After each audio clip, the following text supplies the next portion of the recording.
Oke, assalamualaikum warahmatullahi wabarakatuh, teman-teman. Ini adalah podcast saya yang pertama. Saya udah lama banget sih sebenarnya pengen membuat sesuatu gitu, apa podcast atau channel YouTube atau apalah gitu yang bisa saya pakai untuk media sharing. Kalau dulu sih saya sukanya ngeblog, cuman lama-lama kok bikin tulisan itu nggak sempet gitu. Sebenarnya bukan nggak sempet juga sih. Sebenarnya karena malas nulisnya aja gitu. Lebih enak mungkin ngomong seperti ini. Lagi pula juga sekarang platform podcast atau platform Facebook itu udah berkembang begitu luasnya, sehingga ini akan menjadi media yang sangat efektif untuk ya setidaknya untuk saya curhat gitu. Tapi mau nggak ya kira-kira teman-teman dengerin curhatan saya? Waduh, jadi dalam nih kalau kayak gini. Oke teman-teman, di podcast saya ini saya sebenarnya punya ide untuk membedah buku-buku saya yang sudah numpuk banyak banget ini. Nanti coba kita pilih mana buku-buku yang masih relevan untuk kondisi saat ini. Karena memang walaupun buku itu sudah bertahun-tahun, kadang-kadang juga masih relevan gitu. Bukan hanya buku-buku baru. Tapi yang jelas saya juga ingin mereview buku-buku baru yang memang benar-benar baru terbit, masih hangat banget gitu. Nanti kita combine lah mana yang buku-buku baru, mana juga yang buku-buku lama yang masih relevan. Coba kita bedah buku, kita bahas. Ini bisa berseri-seri nih, bahas satu buku aja. Sini saya punya banyak koleksi buku karena memang dulu saya itu sukanya baca buku. Ya itu dulu. Kalau sekarang sih lebih banyak suka baca perasaanmu. Wah, bukan gitu deh.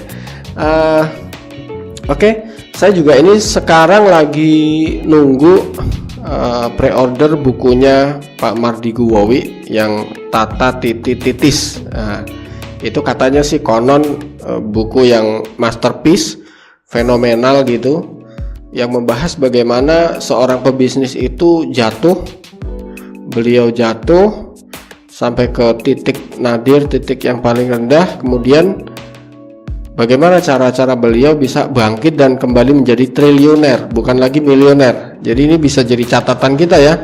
Ternyata pengusaha yang tadinya milioner begitu jatuh dan dia bisa bangkit, itu biasanya bukan lagi menjadi milioner tapi menjadi triliuner. Nah, ini saya juga penasaran banget sama buku ini. Saya sudah pre-order sekitar 2 bulan yang lalu. Terus kemudian katanya sih jadwal pengiriman itu tanggal 16 Maret. Jadi seharusnya ini sudah mulai dikirim nih. Besok mulai dikirim. Mudah-mudahan bukunya selamat sampai tujuan. Kemudian juga saya punya banyak buku yang bagus-bagus, tapi kadang ada juga yang tahu-tahu nggak ada di rak buku saya. Setelah saya ingat-ingat, oh ini pernah dipinjem nih sama kawan dan akhirnya nggak balik. Nah ini penyakitnya nih. Penyakit kita koleksi buku itu biasanya begitu. Kalau ada buku bagus, teman kita datang, lihat-lihat, dia pengen banget bacanya, dia baca terus kita lupa ngingetin, lupa mintanya. Pas sudah diminta, udah lama, waduh, nggak tahu ya kemana, udah nyelip, nggak tahu kemana hilang. Nah itu banyak juga buku-buku yang seperti itu. Makanya sekarang saya kalau ada temen yang pinjam buku selalu ngingetin gitu, gimana biar cepat dibalikin supaya nggak hilang. Karena buku ini kan jendela dunia. Walaupun sekarang jendela dunia itu sudah banyak medianya, bukan hanya buku. Kita juga bisa melihat jendela dunia di smartphone kita, di laptop, di tablet kita gitu. Bahkan mungkin lebih luas lagi jendela dunianya. Bahkan kadang-kadang saking luasnya itu kita malah bingung nih jendelanya. Ini jendela tapi kayak bukan jendela gitu, udah kayak lapangan gitu. Udah nggak ada tutupnya, nggak ada pintunya gitu. Saking banyaknya pilihan kadang-kadang kita malah bingung juga. Terus ada sih bedanya yang saya rasakan antara baca buku dengan baca di media internet. Kalau baca buku itu biasanya satu topik itu akan dibahas berhalaman-halaman sampai ratusan halaman. Nah, dengan cara pembahasan yang seperti ini, menurut saya sih buku itu akan lebih dalam gitu ya membahasnya. Bukan hanya kulit-kulitnya, tapi sampai ke dalam-dalamnya.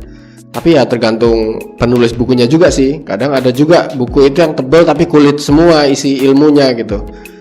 judulnya aja yang wow banget gitu, judulnya fenomenal tapi isinya nol gitu. Tapi ya oke lah, it's okay. Kita sendiri yang bisa memfilter mana buku-buku yang memang berkualitas dan mana juga buku-buku yang hanya dalam tanda kutip itu cuma nyari duit doang gitu, bukan mau sharing ilmu gitu. Sedangkan oke, kita kembali tadi ya, perbandingan antara buku dengan di internet. Sedangkan di internet yang saya sering dapat misalnya baca-baca di website, di blog, bahkan saya juga sering baca website luar negeri seperti itu biasanya sih pembahasannya tidak sampai mendalam, tidak sampai mendetail gitu. Karena biasanya juga web-web itu sifatnya preview lah. Dia bikin artikel itu sebenarnya preview untuk menjual produk yang lain gitu. Misalnya belajar tentang marketing, dia kasih ada ilmu baru tentang marketing, dia kasih previewnya, lalu di bawahnya itu biasanya ada tombolnya tuh untuk beli buku ini atau untuk ikut e-course ini gitu kan. Nah biasanya sih seperti itu kalau untuk di internet. Walaupun ada juga sebenarnya jurnal-jurnal ilmiah itu yang dikasih utuh gitu. Cuman kan kadang-kadang kita kalau baca jurnal ilmiah itu kan kayak mana gitu, bahasanya aja udah rumit gitu, belum lagi kita mencernanya.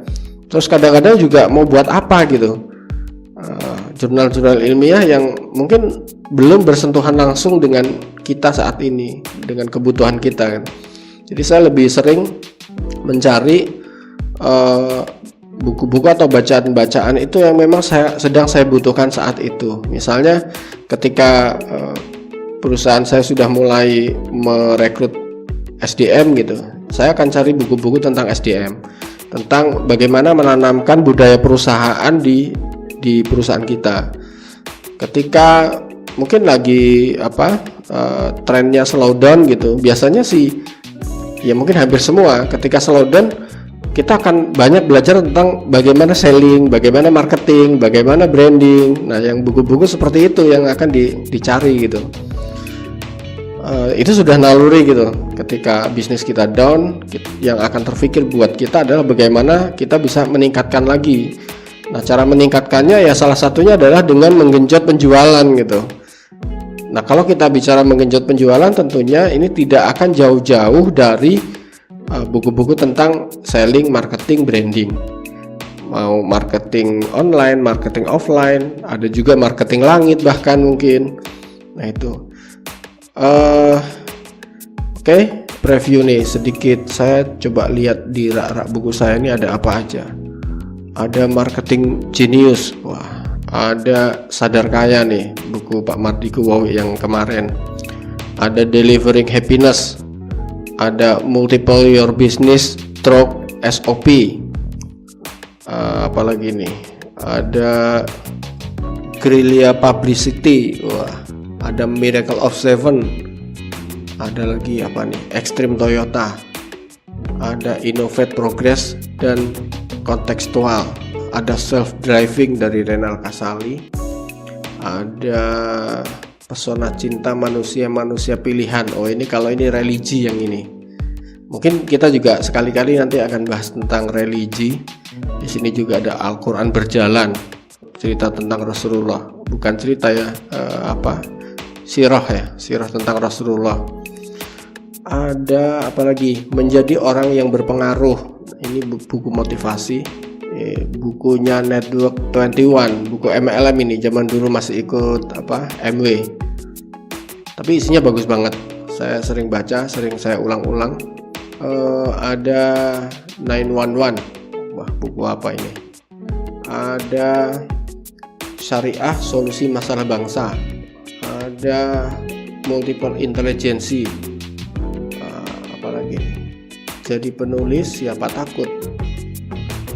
Nyatanya saya baca buku ini juga belum bisa menerapkan gitu ya, belum bisa jadi penulis yang bagus. Mungkin karena banyak hal yang dalam tanda kutip itu kemalasan sih sebenarnya, bukan soal kompetensi. Biasanya ya karena kita malas aja, terus cari-cari alasan nggak ada waktu gitu kan, padahal waktunya banyak. Waktu itu kita yang mengatur. Ada lagi apa ini, Inside the Giant Leap. Wah, ada lagi apa nih, advertising that sells. Ada, waduh banyak nih. Directing in apalagi nih. Oke, banyak ya buku yang bisa kita ulas nanti. Ada juga kalau di religi saya ada paket buku Sirah Nabawiyah, ada Muhammad Teladanku, itu ada kalau nggak salah ada 14 buku ya, satu koper. Oh iya, saya juga punya buku ini, apa? Buku tentang penelitian Harun Yahya, itu satu koper juga. Oke, mungkin itu aja dulu ya. Nanti kita lanjutkan lagi. Saya akan review buku yang baru datang nanti, yang Tata Titis punyanya Pak Mardi Guwawi setelah datang ke sini. Oke, itu aja. Assalamualaikum warahmatullahi wabarakatuh.